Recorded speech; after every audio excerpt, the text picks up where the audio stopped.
Okay, mapayapang Monday morning sa ating lahat. Sabi nga nila, bagong week, a blessed new week po sa atin.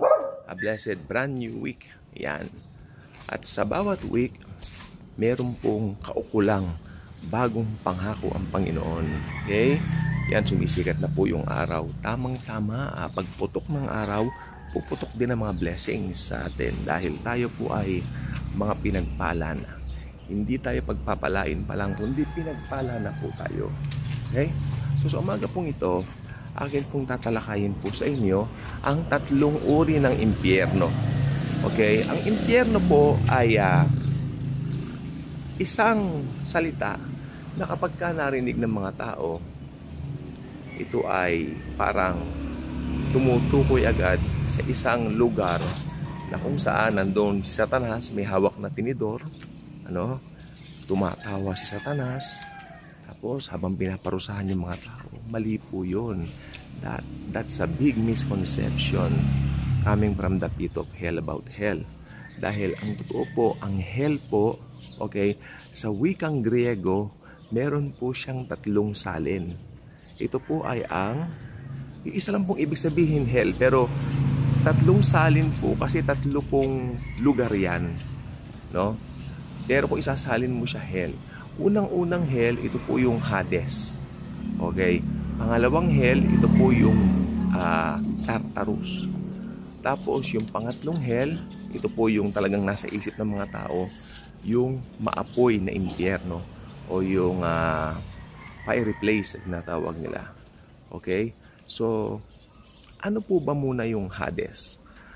Hades. H-A-D-E-S. Ano po yung Hades?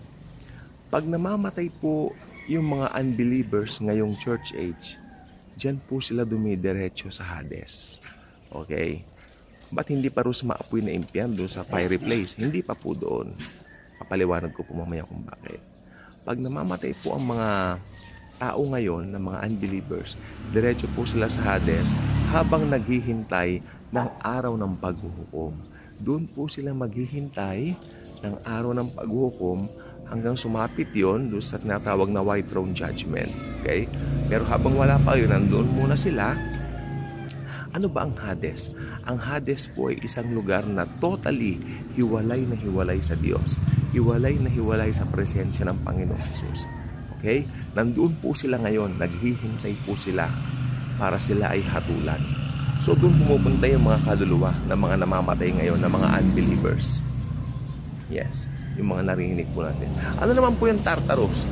Ang Tartarus po, ito po yung place kung saan itinapon yung mga nagrebelding mga anghel na sumama kay Lucifer, na later on naging pangalan ay Satanas o Taning. Okay? Doon po sila ngayon sa Tartarus. Meron din po mga ibang anghel ngayon dito na mga demonyo na nagkalat. Pero karamihan po ng mga nagrebelde sa Diyos na sumama kay Satanas, nandun po ngayon sa Tartarus. Okay? Hell din po yan sinasalin. Pero ano po itong Gehenna? Ito po. Pag dumating na po yung araw ng judgment, lahat po ng mga unbelievers, simula nung unang panahon hanggang sa panahon na yon, sila po ay dadalhin at ibubulid na po sa Gehenna. Pero ang una pong pupunta roon sa Gehenna, ang una pong mga makakaranas ng lupit ng Gehenna ay ang Antichrist at ang false prophet. Mauuna pa sila kay Satanas doon. Okay? Kasi si Satan, ikukulong siya ng 1,000 years, diba? Habang si Jesus maghahari dito sa mundo ng magme-millennial reign siya dito sa mundo ng 1,000 years, nakakulong po siya atrás ng 1,000 years doon sa isang pit. Pero hindi pa po Gehenna yon. Pero yung false prophet at saka yung Antichrist, nandun na po sila sa Gehenna. Okay? So, ganun po ang kasasapitan po nila. Pero ultimately, yung mga nasa Tartarus at saka yung mga nandun sa Hades, pagdating ng araw ng paghuhukom, yung judgment day ni Jesus sa mundo, i-judge ni Jesus, tinatawag na white throne judgment doon sa mga unbelievers. Ang mangyayari po sa kanila, sila po itatapon na po doon ng minsanan. Minsanan na po silang itatapon doon. Yung mga nasa Hades, okay, yung mga nandun sa Tartarus, pagsasama-samahin po sila sa Gehenna. Lahat po sila nandoon. Pero kung believer ka na, tumanggap ka na kay Jesus, lalo na believer ka na ngayon church age, hindi mo raranasin ang mga bagay na yan. May impyerno po mga kaibigan. Totoo po ang hell. Hell is real. Hindi dahil sinabi ng libro na may mga popular na hell is real, ganyan. No, hell is real kasi sinabi ng Bible yan. Sa Bible lang po tayo. Okay? Yan. Hell is real dahil sinabi ng Bible. Hindi dahil hell is real kasi may librong nakasulat tungkol dito. Yan. So, siguro pag narinig ninyo yung tungkol dyan sa hell, sa impyerno, Hades, lalo ngayon nalaman niya tungkol sa Hades, sa Gehenna, at saka sa Tartaro, siguro pumapasok sa inyo ang takot. Well, if you're not yet a believer of the Lord Jesus, talagang nasa iyo ang rason para matakot ka. Dahil tiyak pupunta ka sa lugar na yan.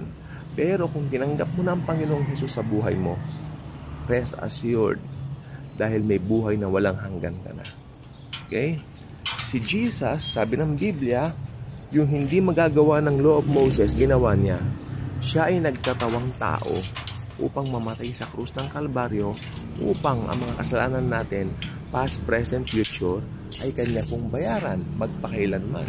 Minsan magpakailanman. Ito po ay hindi po niya ginawa para sa isang period lang ng panahon, no? Para po sa lahat ang payment na ginawa ng Panginoon.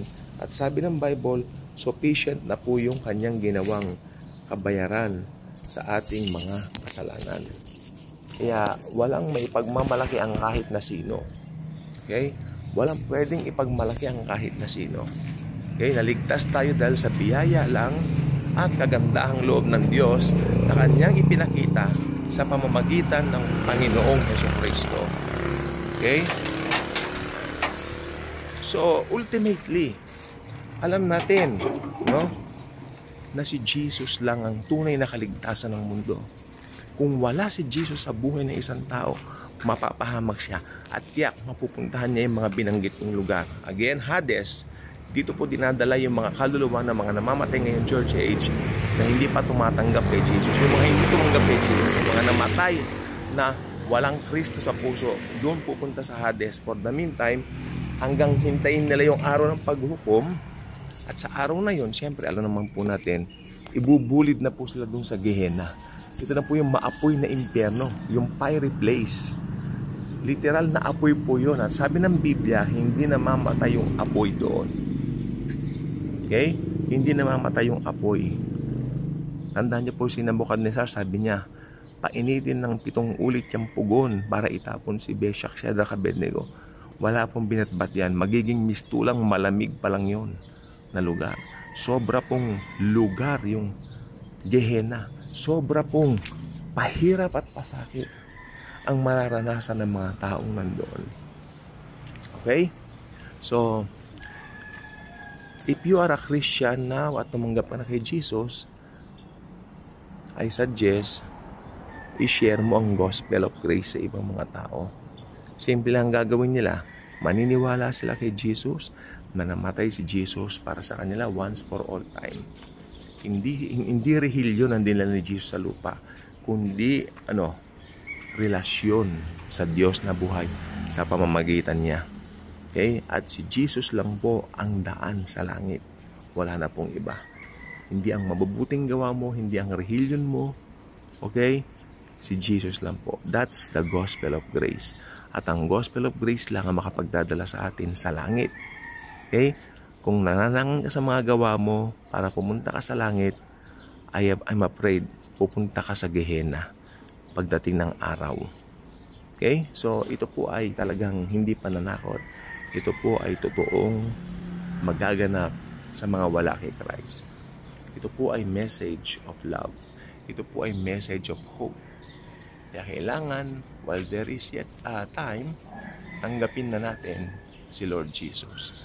Sapagkat si Jesus lang po ang tanging makapagliligtas sa atin. Wala na pong iba. Okay? Thank you very, very much po sa inyong panonood. Okay? Maraming po salamat. God bless everyone. Okay? Thank you.